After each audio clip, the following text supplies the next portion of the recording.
parle pas, mais qui est quand même... Le gaz naturel, c'est du méthane. Et le gaz de roche-mère, c'est du méthane aussi. C'est exactement la même molécule, hein, c'est du CH4. Et qu'il en rejette dans l'atmosphère. Mais quand on produit tous les hydrocarbures, il y a toujours des déchets, il y a toujours des fuites.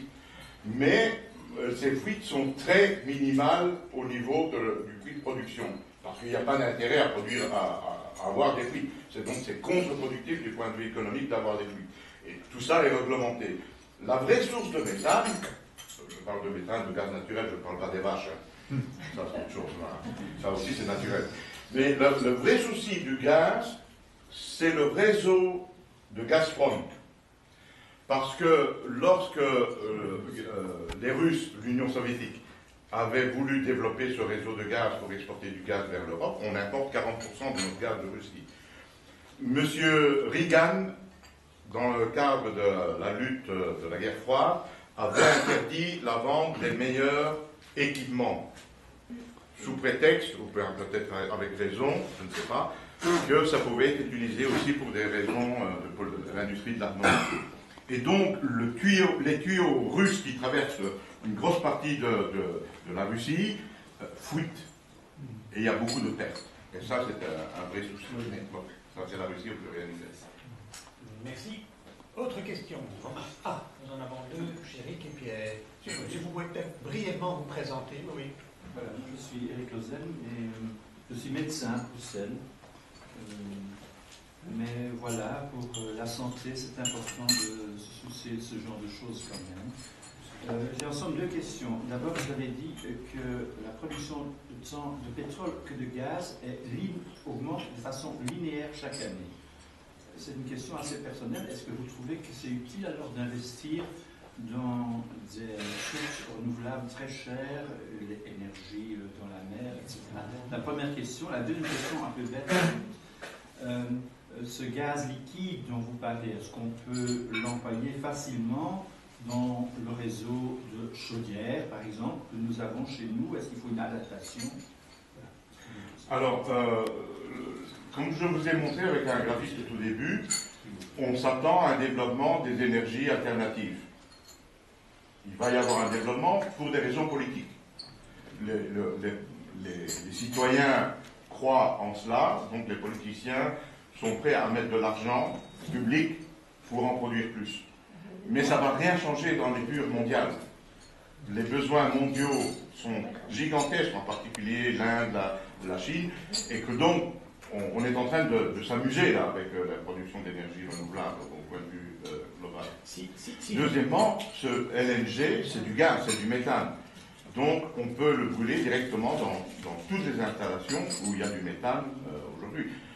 Les moteurs de ces camions, ben, c'est des camions légèrement adaptés au point de vue carburation. C'est le même moteur, mais on modifie la carburation. Donc c'est tout à fait réalisable sans aucune difficulté. C'est du méthane, donc on le brûle comme on veut, comme pour toutes les installations. Si je peux me permettre comme complément, il y a une grande source de confusion qui vient de la confusion, enfin, de la difficulté de distinguer d'une part les sources d'énergie et d'autre part les sources de production d'électricité. Il est vrai que pour produire l'électricité, la part des énergies fossiles devrait diminuer, et selon certains scénarios pour 2030, 2040, 2050, on pourrait peut-être se passer d'énergie fossile, selon certains scénarios. Et donc là, la part des énergies dites renouvelables va devenir plus importante. Mais pour le transport, le chauffage et quantité d'autres utilisations, jusqu'à présent, les énergies renouvelables jouent un rôle très limité. Donc, consommation d'énergie globale, c'est une chose, production d'électricité, c'est autre chose. L'électricité n'est pas une énergie, hein. C'est un vecteur. C'est un vecteur. Pierre, l'avènement du gaz a été perçu par les grandes sociétés très rapidement, en fait. Parce que si vous vous reportez au milieu des années 90, vous verrez que des groupes comme Shell, comme BP, ils ont énormément misé sur le gaz. C'est la raison pour laquelle le groupe BP, qui avait peu de réserves de gaz naturel, ont racheté Amoco, qui avait d'énormes réserves de gaz en Amérique du Nord notamment. Mais ma question est surtout sur la question de l'utilisation du dollar. Donc toutes les transactions se font aujourd'hui encore en dollars. Mais je viens de lire que l'Arabie Saoudite a accepté que les exportations qu'ils feraient vers la Chine, ils accepteraient d'être payés en yuan. Est-ce que vous trouvez que c'est un changement radical ou bien est-ce qu'on va rester toujours avec des cotations en dollars? Merci, M. Sounois. C'est vrai que le marché devenant de plus en plus global, il n'y a pas de raison que le dollar soit la seule monnaie de référence pour le commerce des hydrocarbures. Madame De Palacio, qui était la commissaire européenne sur ces questions en 2000, avait proposé la création d'un panier où on mettrait le dollar, les yuan, l'euro, je ne me rappelle plus, elle parlait du rouble, mais elle avait lancé l'idée de créer un panier de monnaie, mais ça n'a pas encore abouti. Là, j'étais beaucoup plus optimiste il y a quelques années sur cela. Aujourd'hui, avec la montée en puissance extraordinaire des États-Unis dans le monde du pétrole et du gaz, me fait croire que ça devient difficile. Les États-Unis ont vraiment la main mise aujourd'hui sur les hydrocarbures. C'est pas M. Trump, c'était déjà du temps d'Obama. Obama avait d'ailleurs créé le Bureau of Energy Resources au sein du département d'État. Il avait créé un petit bureau avec une soixantaine de personnes pour gérer la géopolitique, la nouvelle géopolitique des États-Unis en matière de pétrole et de gaz. Trump ne fait que l'amplifier et communiquer. Obama cachait cela et Trump s'en vante. Mais donc, je pense que le dollar va rester une monnaie de référence longtemps. Merci. Madame Simonet. Je voudrais vous demander, au point de vue politique, est-ce que ça ne va pas changer la donne pour la Russie, toute cette histoire? Parce que l'influence politique de la Russie risque de diminuer, étant donné justement cette perte de pouvoir, parce qu'ils avaient réussi à obtenir de l'Europe qu'elle ne fasse aucun pipeline en dehors de ceux qui viennent de Russie, ce qui était une erreur de la part de l'Europe. Je suis désolé. Vous avez raison, madame. Vous avez raison, je vois que vous connaissez bien le sujet. C'est vrai que pendant longtemps, la Russie pensait être le maître du monde grâce au gaz. La Russie, on ne sait pas exactement les chiffres, vous savez, sur les réserves, il faut toujours être un peu prudent. On ne sait pas si c'est la Russie ou l'Iran qui ont les plus grandes réserves du monde. Hein. C'est 17-18% dans un cas ou dans l'autre. Mais bref, Russie et Iran sont les deux géants du gaz. La Russie qui exporte beaucoup, l'Iran rien du tout. Ça fait partie justement de ce conflit avec le nucléaire. En 2005, pour appuyer ce que Madame dit, hein, en 2005, Chirac est allé avec Gaz de France à Moscou signer des contrats d'approvisionnement. Schröder est allé avec Wintershall, BASF et tous les grands chimistes allemands signer un contrat aussi. Et en 2006, en janvier 2006, c'est Prodi, qui était alors président du Conseil italien, est allé avec Snam, le ENI, pour signer des contrats d'approvisionnement. Quelle était la philosophie à l'époque? Les contrats qui avaient été signés durant la guerre froide arrivaient à terme. Il fallait renouveler ces contrats. On était tous dans le paradigme ancien. Le paradigme a changé de manière visible en 2014. On était tous dans le paradigme ancien. Il n'y a plus de gaz, il n'y a plus de pétrole. S'il vous plaît, Russie, vendez-nous du gaz. Et si vous lisez le compte-rendu, pas le compte-rendu, le rapport aux actionnaires de Gaz de France, publié sur l'année 2005, vous allez voir une phrase extraordinaire qui dit « Nous avons pu, grâce à ce contrat sur 25 ans, assurer l'avenir énergétique de la France. » On se vantait d'avoir signé un contrat de 25 ans avec la Russie. Pourquoi? Parce qu'on pensait qu'il n'y avait plus de gaz. Et donc, Chirac était content en disant « Ah, ça va, on aura du gaz pour l'avenir. » Ben oui, aujourd'hui, tout ça est ridicule. Tout ça a changé. Et donc, la Russie a compris qu'elle a perdu ce monopole, quasi-monopole, et donc c'est pour ça qu'elle développe l'exportation par méthanier via la Belgique. C'est ce changement. Et M. Poutine a insisté à l'inauguration de ce port de Sabeta, le 8 décembre. Le 25 janvier, il a donné 25 décembre, le jour de Noël, il a donné instruction à tout son gouvernement de faire de la Russie le champion du LNG, alors que jusqu'à présent, il n'exportait jamais rien. Donc il y a véritablement un changement de vision de la part de la Russie, en se disant maintenant c'est le marché qui va jouer, donc on doit être compétitif.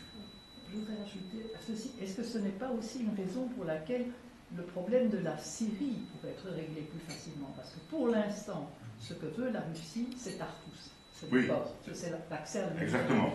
Or ça va être beaucoup moins important maintenant. Bah, je ne crois pas, parce que bon, militairement, Tartus est quand même un point central et ils ne vont pas la mordre. J'y suis, j'y reste. Hein. C'est comme les Américains à Bahreïn.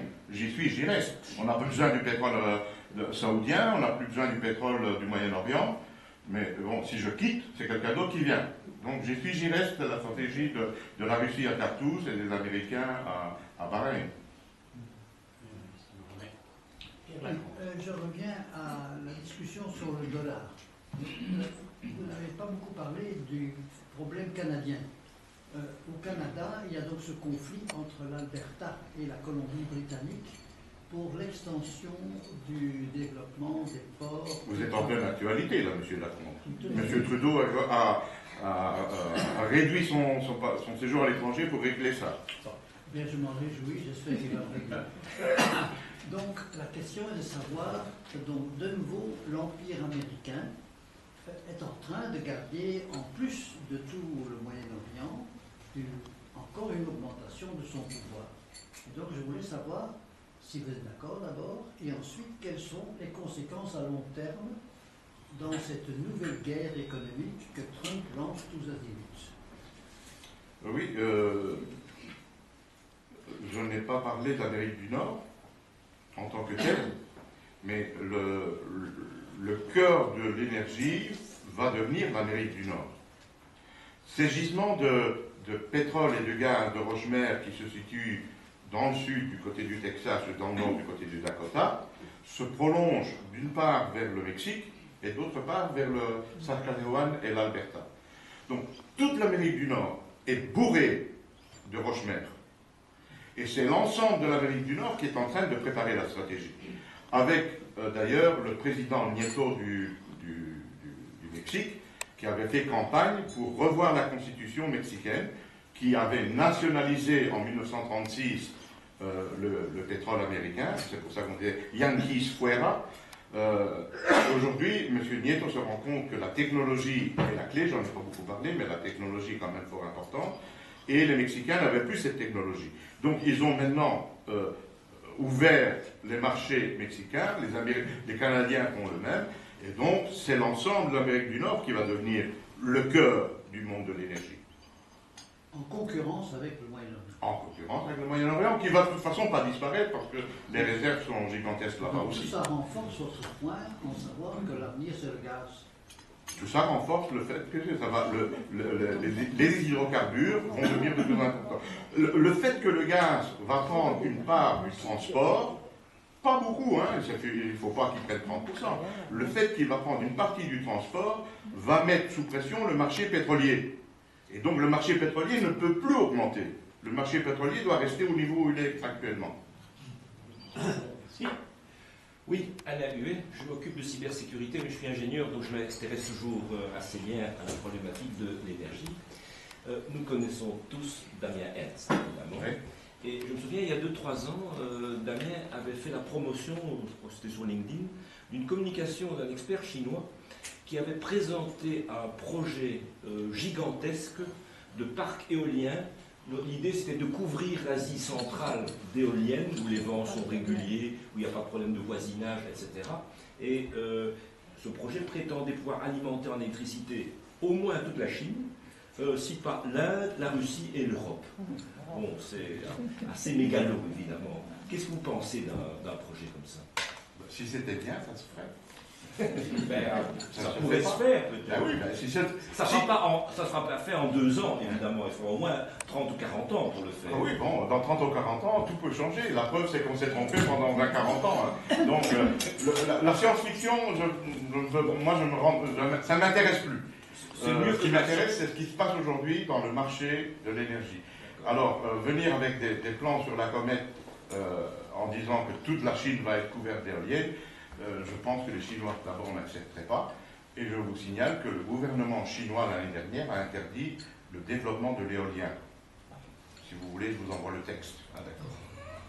Merci. Et si je peux aussi apporter un petit bonheur, Samuel Forfari y a fait allusion, il y a l'élément extrêmement important de l'équilibre économique. Et donc aujourd'hui, le prix du pétrole étant de l'ordre de 70 €, le prix du gaz est aujourd'hui généralement, parce qu'il y a plusieurs marchés, un peu en dessous de cela. La production d'électricité d'une quantité équivalente au départ d'éoliennes, le coût, il est quelque part entre 70 dans le meilleur des cas et plutôt 100. Donc, et ça c'est pour les plus grandes éoliennes, les plus productives, et on n'a pas encore là-dedans intégré le coût du transport. Donc, à moins de progrès technologique encore important au niveau des éoliennes, on arrive quand même, l'essentiel de la productivité augmentée avec la taille. Il y a quand même une limite à la taille des éoliennes. Donc il est peu probable que ce type d'énergie voit son prix encore fortement diminuer. C'est tout le problème du nucléaire. Le nucléaire est mort non pas parce que les problèmes environnementaux ont finalement eu sa peau, mais parce que produire aujourd'hui de l'électricité au départ d'une centrale nucléaire de nouvelle génération, ça coûte 2 fois ce que coûte de l'électricité au départ de gaz. Alors certains vous diront, oui, mais du gaz, il n'y en aura bientôt plus. Bon, eh bien, c'est là que se situe l'intérêt de la conférence d'aujourd'hui. Le solaire est peut-être plus prometteur, mais ce n'est pas sûr non plus. La technologie du solaire n'évolue plus depuis 15 ans. La grosse difficulté des énergies renouvelables, c'est qu'aujourd'hui, on ne peut plus cacher le vrai problème. Il y a 14 ans d'ici environ, la Société Royale Belge d'Électricité, la SRBE, avait organisé un colloque. J'ai les proceedings dans mon bureau que je ne vais jamais jeter. Le titre de ce colloque était vraiment exceptionnel pour nous ingénieurs. Même si vous êtes du côté des DP, vous vous souvenez de cela. La revanche de Kirchhoff. Vous vous souvenez de Kirchhoff, la loi de Kirchhoff, hein? La loi de Kirchhoff, c'est la loi des nœuds électriques, des réseaux électriques. Parler d'éolien et parler de solaire, sans parler de Kirchhoff, ça n'existe tout simplement pas. C'est de la physique. Vous ne pouvez pas voir un panneau solaire s'il n'y a pas derrière un réseau électrique. Ça n'existe pas. Une éolienne qui ne peut pas produire s'il n'y a pas de réseau. Et quand on vous parle du coût qui diminue des panneaux électriques et des éoliennes, c'est le coût aux bornes de l'appareil. Et on néglige toute la réalité du réseau. Et la catastrophe, c'est le réseau. Résultat des courses, en Europe, le prix de l'électricité augmente de 3,5% par an. D'un côté, la production diminue, mais le réseau explose. Et donc on ne peut pas parler d'électricité sans parler de réseau. C'est pour ça que M. Ernst a un beau boulot, parce qu'il est, lui, spécialiste des réseaux électriques. Oui, justement, je me souviens que dans cette communication, on disait, bon, effectivement, en Asie centrale, d'abord, il n'y a pas de problème d'opinion publique. D'abord, de façon générale, en Chine, il n'y a pas de problème d'opinion publique aujourd'hui. Et de toute façon, en Asie centrale, il n'y a quasiment personne. Donc on peut installer de très grandes éoliennes. Et le transport, justement, on parlait de Kirchhoff, effectivement, c'est une grande partie du coût. Mais à l'heure actuelle, on peut mettre en œuvre des lignes à 1000 kV en continu, ce qui permet de transmettre quand même dans d'assez bonnes conditions l'électricité sur des milliers de kilomètres. Et ça ne se fait pas. Apparemment, si, il y a des lignes qui fonctionnent en Chine. Ça ne se fait pas, non, ça ne se fait pas. Parce que la Chine a construit des terminaux LNG, comme celui dont on vient de parler, sur toutes les provinces du port de la mer de Chine et de l'océan. Partout.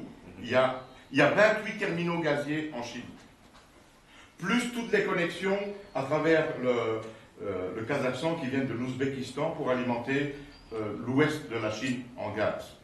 Et la négociation avec les Russes pour amener du gaz sur le côté est de la Chine.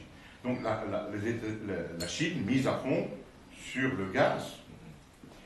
Pour l'électricité, un des grands enjeux est évidemment le stockage, qui peut résoudre un des problèmes du réseau. Mais tant qu'on ne fait pas de progrès du côté du stockage, on va rester. Monsieur Caron. Pourquoi est-ce que le gaz s'est si peu développé dans les transports? C'est une très bonne question qui me fâche. Pas la question, la raison pour laquelle il s'est peu développé. C'était, je dirais, l'œuf de Colomb. Et pourtant, il n'y a rien à faire. On n'en veut pas. C'est aussi le fait que c'est une énergie fossile. Et donc, on est convaincu qu'on doit aller vers une décarbonisation de l'économie. Et donc, on veut l'électricité comme si l'électricité allait venir sans CO2. Et donc, il y a un véritable problème. Vous avez vu que les Italiens ne sont pas comme ça. Vous connaissez tous la Fiat Panda. Au mois de novembre de l'année dernière, ils ont fêté la 1 000e Panda. Ça se construit près de Naples.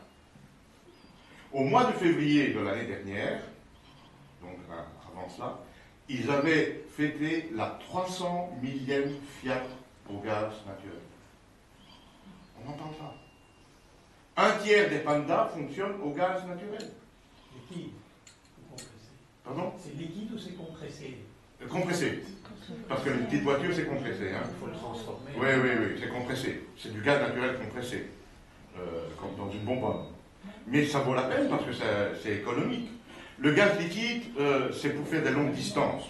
Il faut que ça soit... c'est pour une question d'économie. Les petites voitures fonctionnent au gaz, les camions fonctionnent... Les camions, les autobus, on devrait avoir tous les bus de Bruxelles qui fonctionnent au gaz. Et vous éliminez les particules. Voilà. Alors, je rebondis sur la question. Moi, je suis Catherine Nick, je travaille chez Condrian, donc société de gestion. Donc, par rapport à l'aspect financier de tout ça, je me pose la question de savoir pourquoi les investisseurs, justement, sont très orientés pour le moment décarbonisation, on ne veut pas de fossiles free et ce genre de choses-là. Quand on entend votre exposé, bah, c'est pas vraiment la meilleure des choses, mais il y a quand même cette tendance, c'est un peu la question de monsieur Attal aussi. Est-ce que c'est une légende urbaine, alors, cette volonté de décarbonisation? Pourquoi est-ce qu'on a quand même l'impression que tout le monde va vers le fossile free? Parce que c'est très politiquement correct. C'est extrêmement politiquement correct. J'étais la semaine dernière dans une réunion de Gazprom, et il y avait un monsieur du gaz italien qui me disait que Fiat, en juillet, va sortir une 500 électrique. Parce qu'ils sont obligés. Il faut faire comme les autres. Et M. Marquion a dit, je vais perdre 10 000 euros par véhicule.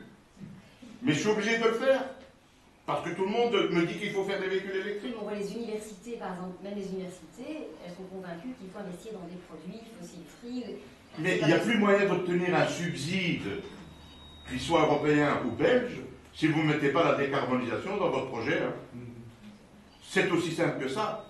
Si vous ne mettez pas le mot décarbonisation dans un projet européen, vous n'avez pas de subside. Oui, ben pourquoi? Pourquoi? Parce que c'est la vente, voilà, c'est comme ça. C'est comme ça. Le gaz naturel, c'est la décarbonisation. Ça dépend. Si vous êtes optimiste, oui. Si vous êtes pessimiste, non. Pourquoi? Parce que, bon, ça produit quand même du CO2. Ah oui, ça produit du CO2. Oui, mais le gaz... Moins que le reste. Vous diminuez, car par rapport au charbon, vous coupez de 55%. Hein. Et donc quand même, l'intérêt des investissements du renouvelable, c'est que ça tempère la croissance des énergies fossiles à l'avenir. Surtout le charbon et le pétrole, alors. Le gaz, a priori, n'est pas vraiment un problème. C'est pour ça qu'on parle de pont. Oui, J'ai commencé à vous dire que c'est un pont, parce que les gens sont conscients qu'on ne va pas tout faire au renouvelable. Ouais. Et donc il faut bien admettre, malheureusement, certaines énergies fossiles, surtout pas le charbon, surtout pas le pétrole, et donc on veut bien tolérer le gaz. Et c'est pour ça qu'on dit que c'est un pont. Et moi je prétends que c'est un très long pont. C'est ça, c'est un très long pont. Très long pont. Pour ma part, je continue à suivre les questions comme ancien secrétaire général de l'Union internationale du transport public. Et je dois bien dire que quand je suis les magazines spécialisés, il y a en fait beaucoup de projets des sociétés les plus prévoyantes de transport pour établir du transport par bus en gaz naturel, soit CNG, soit naturel direct. Et donc, je suis un petit peu moins pessimiste que vous, en ce sens que petit à petit, la lumière est pointe. Encore qu'il faut bien dire que la plupart des sociétés de transport public sont des sociétés publiques, où dès lors le coût énergétique, ça fait partie du marketing, mais plus ou moins. Mais il y a quand même, d'abord, les sociétés françaises. Vous savez qu'en France, tout le transport public est privé, à part Paris et Marseille. Mais donc tout est privé. Et donc ça veut dire que Transdev, Veolia, tous ces gens-là suivent de très près tout ce que vous dites. Et donc, je suis un peu moins pessimiste. Je crois que tôt ou tard, le transport public va se rendre compte de l'importance du gaz, y compris le chemin de fer. Parce qu'il est très facile d'utiliser le gaz pour le chemin de fer également. Donc, au lieu du diesel. Voilà. Donc, je ne suis pas pessimiste. Je suis triste. Je suis triste que ça n'avance pas plus que ça, parce que la solution existe. Les 36 millions de kilomètres que je vous ai présentés tout à l'heure, c'est une réalité. Il n'y a pas besoin de science-fiction, il n'y a pas besoin d'études, il n'y a besoin de rien. Il suffit de décider, de dire, on décrète, les camions en Europe peuvent fonctionner au gaz. Voilà. Faisons ça. Tous les bus dans les villes européennes peuvent fonctionner au gaz sans difficulté. Il n'y a rien à démontrer. Il n'y a plus rien à démontrer. Mais on n'en veut pas, parce que les pouvoirs publics n'en veulent pas tellement. Je reviens sur le bateau. La semaine dernière, l'Organisation mondiale maritime a décidé enfin de réduire les émissions de CO2. Comment peuvent-ils le faire? Comment pouvez-vous faire fonctionner un bateau? Avec des batteries? Il faut être sérieux, avec des voiles. Donc il n'y a pas d'autre solution, c'est le gaz. C'est le gaz. Or, on ne peut pas le dire, parce que c'est de l'énergie fossile. On tourne en rond pour ne pas utiliser le mot énergie fossile. Il suffit de baptiser le gaz une énergie moins polluante. Oui, énergie propre. Mais donc là-bas, la navigation maritime. Est-ce que vous savez que tous les bateaux de croisière aujourd'hui qu'on construit sont construits au gaz? Tous. Parce que c'est une question de marketing, évidemment. Les bateaux de croisière transportent des touristes. Les touristes, ils disent, moi je fonctionne avec un bateau peu émetteur de CO2. La voile, les bateaux de croisière. Oui, bon. Pas pour 5 personnes. Non, le gaz doit s'imposer dans le transport. Et vous avez raison de mentionner le chemin de fer. Vous connaissez Warren Buffett, c'est le propriétaire de BCLF, la société de fret américaine. Eh bien, il achète des locomotives au gaz. Dans le temps, il y avait le tender. Vous vous souvenez, le tender qui transportait du charbon. Aujourd'hui, il y a des tenders qui transportent du gaz. Les grands trains qui parcourent des milliers de kilomètres pour transporter des minerais aux États-Unis fonctionnent au gaz. C'est mieux que des caténaires qui, de toute façon, sont régulièrement découpés par des voleurs de cuivre. Aussi. On va doucement commencer à envisager la conclusion de Pierre Lacomte. Il y a une autre question? Encore, M. Chapelle. En fait, juste une question qui tient un peu là. Est-ce que pourriez-vous présenter Oui, Jean-Marie Chapelle, personnel est plus intéressant.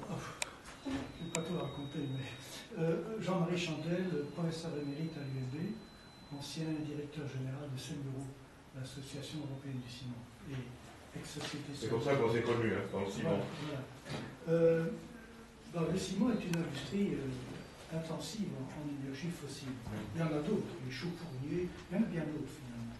Et traditionnellement, on a vu ces industries utiliser comme combustible du charbon vapeur et du coke de pétrole, avec un spread entre les deux, de telle sorte que lors des chocs pétroliers notamment qu'on a vus, chaque fois, il y avait un équilibre qui se rétablissait.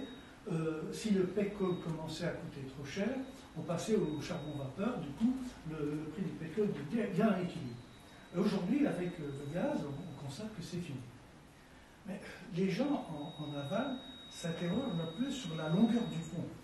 Parce que si on peut facilement, dans une installation industrielle comme celle que je viens d'évoquer, switcher d'un carburant en autre, passer au gaz naturel nécessite un investissement qui est plus lourd. Il n'est pas extraordinaire, mais il est plus lourd quand même que le simple switch.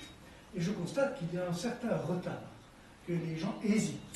Il faut savoir qu'historiquement, il y a eu quelques grosses unités de cimenterie en Belgique qui sont passées, notamment en Italie même, qui sont passées au gaz classique, hein, pas au gaz que vous avez décrit. Et puis bon, après, ils ont regretté. Ces sociétés, ces installations étaient devenues moins compétitives. Alors, quel est le conseil que vous donneriez à ces industries en aval? Doivent-elles s'adapter rapidement? Est-ce que le pont sera suffisamment long pour permettre d'absorber le coût que cela nécessitera? Le problème, c'est que la calorie la moins chère est et sera le charbon. La calorie la moins chère reste le charbon. Évidemment, si vous commencez à mettre des taxes sur le CO2, ça peut tout changer. Mais on est loin de ça. On est très loin de ça. Et donc, si on doit dire aujourd'hui, on regarde le prix de revient, ben, continuez au charbon vapeur. Le gaz est quand même plus cher. Et le gaz est un produit plus intéressant pour la production d'électricité, pour le transport, pour le chauffage domestique, pour une installation industrielle comme le four à clinker. Là, on peut brûler n'importe quoi. Dans un four à clinker, on brûle n'importe quoi. C'est moins cher qu'il doit être. Hein? Même des pneus. C'est aussi un nucléaire dedans. Hein, même des pneus. Et donc, voilà. Et donc, je crois que la calorie charbon il ne faut pas l'abandonner. Et donc, c'est pour ça que le gaz n'est peut-être pas l'idéal pour un gros consommateur comme la cimenterie. Et de manière plus générale, la Chine. Oui. Que cimenterie ou pas. Là, c'est un peu différent, parce que bon, la chimie, ouais, bon, on ne va pas ouvrir le débat. Oui.